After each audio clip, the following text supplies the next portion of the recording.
ಪ್ರಪಂಚ. ಒಂದೆಡೆಯಲ್ಲಿ ಸಾವು ಸಂಭವಿಸಿಲ್ಲ ಅಂತ ಹೇಳಿದ್ರು ಕೂಡ ಹಲವಾರು ಸಾವುಗಳು ಕೂಡ ಸಂಭವಿಸ್ತಾ ಇವೆ. ಬಹುಶಃ ಕೆಲವು ಚುನಾವಣೆಗಳು ಕೂಡ ಮುಂದಕ್ಕೆ ಬರ್ತದೆ. ಸೊ ಏನು ಮಾಡಬಹುದು ಸರ್ಕಾರ ಈ ಚುನಾವಣಾ ಆಯೋಗ ಇದನ್ನು ಹೇಗೆ ಎದುರಿಸಬಹುದು? ಅವರಿಗೆ ಚುನಾವಣಾ ಆಯೋಗಕ್ಕೆ ಭಾಳ ನಾವು ಭಾಳ ಇದನ್ನು ಯಾವ ರೀತಿಯಲ್ಲಿ ತಗೊಳ್ಬೇಕು ಅಂತ ಹೇಳಿ ನನಗೆ ಅರ್ಥ ಆಗೋಲ್ಲ. ಚುನಾವಣಾ ಆಯೋಗಕ್ಕೆ ಅಧಿಕಾರಿಗಳನ್ನು ನೇಮಿಸ್ತಾರೆ. ಇವತ್ತು ಉತ್ತರ ಪ್ರದೇಶ ಚುನಾವಣೆ ಹತ್ತಿರ ಇದೆ. ಚುನಾವಣಾ ಅಧಿಕಾರಿಯನ್ನು ನೇಮಿಸಿದ್ದಾರೆ. ಅದನ್ನು ಗಮನಿಸಿ ನೋಡಿ. ನಾನೇನು ಹೇಳಲಿಕ್ಕೆ ಹೋಗೋದಿಲ್ಲ, ನೀವೇ ಯೋಚನೆ ಮಾಡಿ.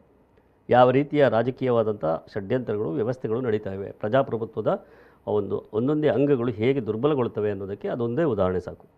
ಇವತ್ತು ನೀವು ಮಕ್ಕಳ ಬಗ್ಗೆ ಹೇಳಿದಿರಿ.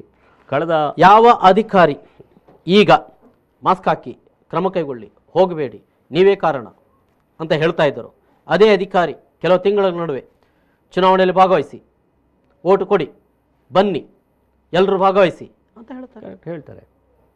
ಅದಕ್ಕಾಗಿಯೇ ಮಾಸ್ಕ್ ಧರಿಸಿದರೂ ಬರಬಹುದು ಅಂತ ಈಗ ಹೇಳ್ತಾರೆ. ಮಾಸ್ಕ್ ಧರಿಸಿದ್ರು ಬರ್ಬೋದು ಅಂತ ಹೇಳ್ತಾ ಇದ್ದಾರೆ.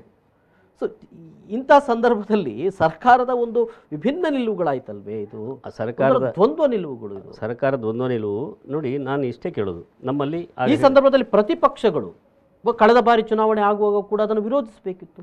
ನೀವು ಚುನಾವಣೆ ಮಾಡಿದ್ರು ಕೂಡ ನಡೆಸಬೇಡಿ, ನಾವು ಇರುವುದಿಲ್ಲ, ನೀವು ಮಾಡಬೇಡಿ ಅನ್ನೋದು. ನಾವು ಚುನಾವಣೆಯನ್ನು ವಿರೋಧಿಸಿದರೆ ನಾವು ಪಲಾಯನವಾದಿಗಳಾಗ್ತೇವೆ ಅಥವಾ ಹೆದರಿ ಚುನಾವಣೆ ನಿಲ್ಲಿಲ್ಲ ಅಂತಾಗ್ತದೆ. ಆದರೆ ಅಲ್ಲಿಯ ಮತದಾನ ಯಾವ ರೀತಿ ನಡೀತು? ಇವರ ಈ ನಿಲುವುಗಳ ವಿರುದ್ಧವಾಗಿ ಮತದಾನ ಆಯಿತು. ಅದರಿಂದಾದರೂ ಪಾಠ ಕಲಿಬೇಕಾಗಿತ್ತು.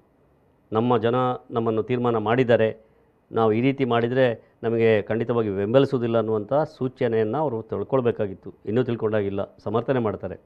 ಇವತ್ತು ಯುವಕರದು ನೋಡಿ, ಕಳೆದ 1ನೇ ಅಲೆ ಮತ್ತು 2ನೇ ಅಲೆಗೆ ವ್ಯತ್ಯಾಸ. ಕಳೆದ 1ನೇ ಅಲೆಯಲ್ಲಿ 20 ವರ್ಷದ ಕೆಳಗಿನವರು ಕೇವಲ 4% ಮಾತ್ರ ಸೋಂಕಿತರಾಗಿದ್ದರು. ಇವತ್ತು 11ರಿಂದ 20%ವರೆಗೆ ಸೋಂಕಿತರಾಗ್ತಾ ಇದ್ದಾರೆ.